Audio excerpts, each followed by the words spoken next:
How's it going, people? My name is Artie Lopez of Philstar Wheels and Auto Extreme. Hope you're having a great time and a good day.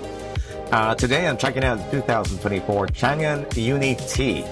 It's a 5-seater crossover powered by an internal combustion engine in the form of a 1.5-liter turbocharged gasoline engine mated to a dual-clutch automatic transmission, 7-speed. And it's rated at 177 horsepower and 300 Newton meters of torque. I don't know exactly its acceleration rate from 0 to 100, but it's pretty quick.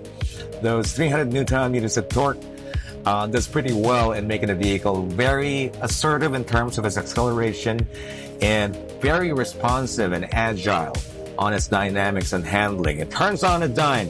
It feels very connected and planted in terms of the handling and the steering. So yeah, it's a little bit weighted. So some people might find it a little bit heavy. Those who are fond of light steering vehicles. This is fine with me, especially on higher cruising speeds. This is safer and makes it feel more secure. It has 3 drive modes. It has economy, standard, and sport. I'm dialed in on economy right now, but I can't.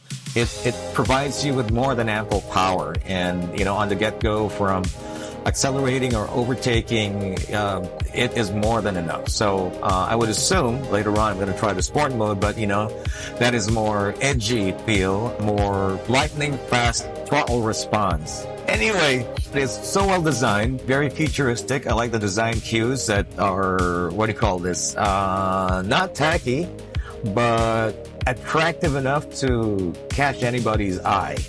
It is, in this sense, monochromatic. Okay, everything's leather clad, but double red stitching on a very sporty seats are really eye-catching. I love that accent.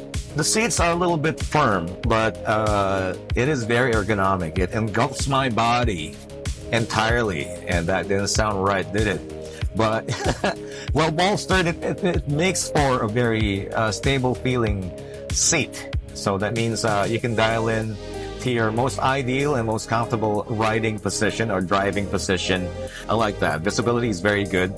There are design cues that remind me of the Peugeot 5008, even the MG1, especially the shift lever that looks like a thruster from an aircraft. If you're a big fan of industrial design, good industrial design, then this'll do you good. And moving out to the aesthetics on the exterior, I would say, hands down, this is one of the best looking crossovers you can find in the market. I love the bulging shoulders or the haunches towards the rear. That makes for a very sporty silhouette or, a profile of the vehicle. It's wedge-shaped. It's very sleek and sharp looking. The design cues are so cohesive. It's well thought out. There is no design cue that's out of place. So it looks high-tech and edgy and sleek without being too much. So I think it's going to have a very long shelf life in terms of its being in fashion. It's got functional quad exhaust pipes. I like that, with strakes on the rear, yeah. And some very unique spoiler at the rear that is like, I don't know, in my book, Gundam inspired. Gundam, son! Those 2 panels out there are so unique. I've never seen anything designed like that before, and it looks good. It fits the vehicle. The headlights, very nicely shaped, even the DRLs. It kind of reminds me of McLaren headlights, those supercars and exotics. It's just well balanced and nice, So overall, I think the Changan Uni-T as a crossover has high marks in my book. A well-balanced set of features. It's a crossover that's got it together, Dynamics, performance, sporty feel. Oh yeah, and most importantly, aesthetics. It's a very good-looking vehicle. There you go. So once again, this has been Artie for Philstar Wheels and Auto Extreme. You stay safe on the road out there, and I'll see you next time. Bye, yo.